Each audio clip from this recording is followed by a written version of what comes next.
தீவிர கிருஷ்ண பக்தி. 1300க்கும் அதிகமான பக்தி பாடல்களை கிருஷ்ணரை குறித்து பாடியிருக்காங்க. மீரா 1498 ராஜ்புத் அரச தம்பதிகளான ரத்தன் சிங்குக்கும் வீரகுமாரிக்கும் மகளா ஒரு வைணவ குடும்பத்தில் பிறந்தாங்க. அவங்களுக்கு 4-5 வயசாக இருந்தப்பவே அவங்க அம்மா இறந்துட்டாங்க. அதனால தாத்தா பாட்டியால் வளர்க்கப்பட்டாங்க. சின்ன வயசுலேயே கல்வியோட இசையும் படித்தாங்க. அந்த பால்ய பருவத்தில் அவங்க பாட்டியோட ஒரு கல்யாணத்துக்கு போனாங்க. அந்த கல்யாண சடங்குகளும் சம்பிரதாயங்களும் குழந்தை மீராவை ரொம்பவே ஈர்த்தது. அவங்க பாட்டிக்கிட்ட தனக்கு மாப்பிள்ளை யாருன்னு கேட்டாங்க. பாட்டி அங்கிருந்த கிருஷ்ண விக்கிரகத்தை காமிச்சு அவர் தான் உன்னை கல்யாணம் பண்ணிக்க போகிற மாப்பிள்ளைன்னு விளையாட்ட சொன்னாங்க. அதை கேட்ட மீரா ரொம்ப சந்தோஷப்பட்டாங்க. அன்னையிலேருந்து அவங்களுக்கு கிருஷ்ணர் மேலே அன்பு அதிகமாச்சு. ஒரு நாள் அவங்க வீட்டுக்கு ஒரு சாது வந்தார். அவருடைய தெய்வமான கிருஷ்ணரோட விக்கிரகத்தை கொண்டு வந்தார்.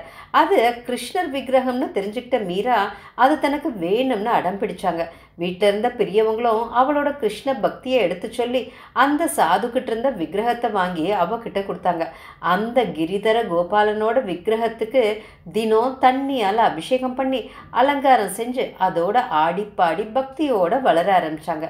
அவங்களுக்கு 13 வயசாக இருந்தப்போ அவங்க விருப்பத்துக்கு மாறா மேவார் இளவரசர் போஜராஜாவோட அவங்களுக்கு கல்யாணம் ஆச்சு. அவர் இவங்க கிருஷ்ண பக்தியையும் பிரேமையையும் புரிஞ்சுக்கிட்டார். அதை ஆதரிச்சார். மீரா வாழ்க்கையில் நடந்த பல தெய்வீக அற்புதங்களை நேரில் பார்த்த முதல் சாட்சியே அவர்தான். மீரா பிறந்த குடும்பம் மாதிரி அவங்க கல்யாணம் ஆகி வந்த குடும்பம் அவங்க பக்தியை ஆதரிக்கலைனாலும் போஜராஜன் அவங்க அரண்மனைக்கு பக்கத்துலேயே அவங்களுக்கு தனி கோயில் கட்டி கொடுத்தார். அங்கே அவங்க சாதுக்களை சந்திக்கவும் சத்சங்கங்கள் நடத்தவும் ஏற்பாடு செஞ்சார். 1521 டில்லி சுல்தானுக்கு எதிராக நடந்த போரில் போஜராஜன் இறந்து போனார். மாமனார் ஆதரவில் அரண்மனையில் வாழ்ந்தாங்க மீரா. சாதுக்களும் சத்சங்கங்களும் அதிகமாச்சு. ஆடிப்பாடி பக்தியோட உச்சத்துக்கு போனாங்க. கொஞ்சம் காலம் கழித்து மாமனாரும் காலமானார். சாதுக்களோட சேர்ந்து ஆடி பாடுற மீராவோட செயல்கள் அரசு குடும்பத்து மரியாதைக்கு ஏற்றதில்லைன்னு நினைச்ச போஜராஜாவோட தம்பி விக்ரமாதித்யா தன் தங்கை உதாபாயோட சேர்ந்து பல தடவை மீராவை கொலை செய்ய முயற்சி செஞ்சார். ஒரு தடவை கிருஷ்ணருக்கு படைச்ச பிரசாதத்தில் விஷம் கலந்து மீராவுக்கு கொடுத்தாங்க. கிருஷ்ணர் அருளால் விஷம் மீராவுக்கு அமிர்தமாச்சு. ஆனால் கிருஷ்ண விக்கிரகம் நீல நிறத்தில் மாறிடுச்சு. இன்னொரு சமயம் மீராவோட படுக்கையில் இரும்பு முட்களை பதிச்சு வச்சார். ஆனால் கிருஷ்ணர் அருளால் அது எல்லாம் ரோஜா பூ இதழ்களாச்சு.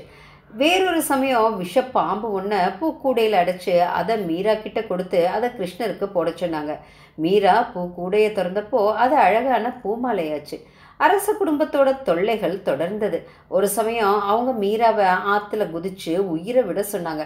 மீரா ஆற்றுல குதிச்சப்போ கிருஷ்ணர் அவங்கள காப்பாற்றி ஸ்ரீ பிருந்தாவனத்துக்கு வா, அங்கே நீ என்ன சந்திப்பேன்னு சொல்லி மறைஞ்சார். அதை தொடர்ந்து குரு ரவிதாசருக்கு சீடரானார் மீரா. பிருந்தாவனத்துக்கு போனார். தன்னை ஒரு கோபியா பாவிச்சு நிறைய பாடல்கள் பாடினார். அது ஒன்னொன்னு அற்புதம். அவங்களோட இறுதி காலத்தில் துவாரகைக்கு வந்தாங்க. ஒரு ஜென்மாஷ்டமி அன்னைக்கு மீரா, ஓ கிரிதாரி, நீ என்ன கூப்பிடுறத நான் கேட்குறேன், நான் வரேன்னு சொன்னாங்க. அங்கிருந்தவங்க எல்லாரும் மீராவோட உடம்புல ஒரு ஒளி பிரகாசிக்கிறத பார்த்தாங்க. கோயில் கதவுகள் தானா மூடிச்சு. கதவுகள் திரும்பியும் திறந்தப்போ மீரா அங்கிருந்து மறைஞ்சு போயிருந்தாங்க. சிலை மேலே அவங்க புடவை மட்டும் இருந்தது. கிருஷ்ணர் சிலையில் மறைஞ்சு போயிருந்தாங்க. ஆண்டாள் எப்படி சின்ன வயசுல இருந்தே கிருஷ்ணரை அடையணும்னு ஆசைப்பட்டு ரங்கநாதரோட ஐக்கியமானாங்களோ அப்படியே மீராவும் சின்ன வயசுல இருந்தே கிருஷ்ணரை அடைய ஆசைப்பட்டு கடைசியா துவாரகையில் இருக்க துவாரகாதீசனோட ஐக்கியமானாங்க.